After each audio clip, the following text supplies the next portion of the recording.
Okay, in this particular chapter, we'll talk about how you can create an HTTP load balancer and connect it to a cloud function. So in this particular example, the first thing that we'll do is we'll create a cloud function and we'll make it publicly accessible so that anybody can access it using an HTTP endpoint. And once we've done that, the next thing that we'll do is we'll create a load balancer with a front end and a back end, and we'll create a backend service. And this particular backend service will connect it to the cloud function. And finally, the last thing that we would do is we will make sure that the cloud function cannot be directly accessed, and it can only be accessed through the IP address of the front end of the load balancer. So that's the final step. So again, we'll create a cloud function. The first thing that we'll do is we'll make it publicly accessible for everyone. Then we'll create a load balancer, a backend for this particular load balancer. We'll connect it to the cloud function. And finally, the last part would be to make sure that this particular cloud function cannot be directly accessed, and it can only be accessed via the IP address of the load balancer. So let's see how this can be done. Okay, so the first thing that we'll do is we'll create a function.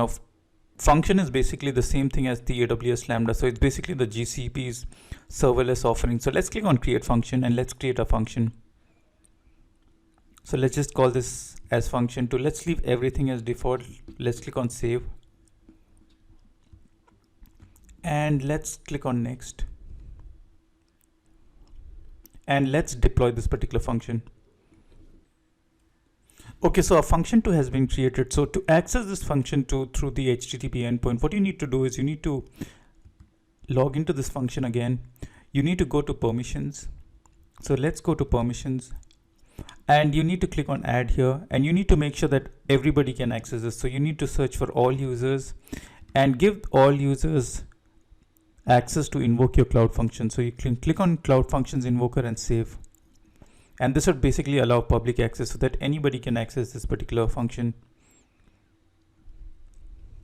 Once you've done that, you can go back to your trigger and you can open your cloud function using the HTTP endpoint.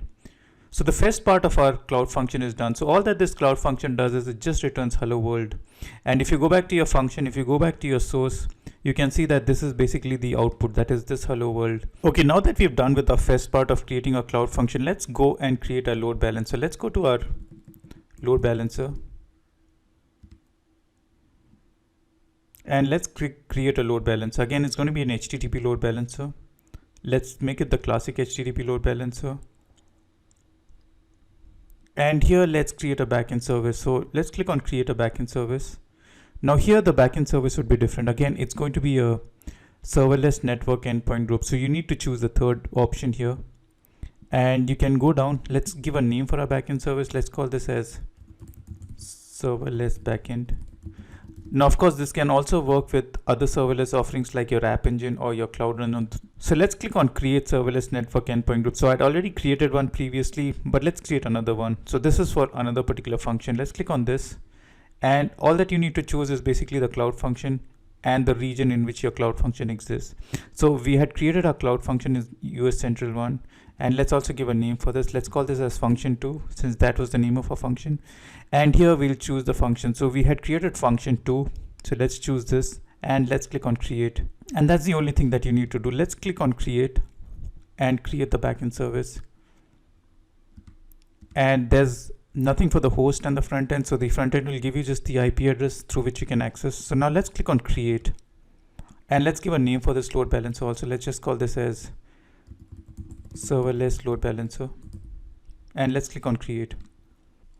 Okay, now that our serverless load balancer has been created, let's open this and let's connect to it using the endpoint. Let's copy this and let's see what the output looks like. And here you can see that using that particular IP address, I was able to connect with that particular cloud function. So now let's do one more thing. And the final thing we'll do is, again, if you go back to your cloud function once again,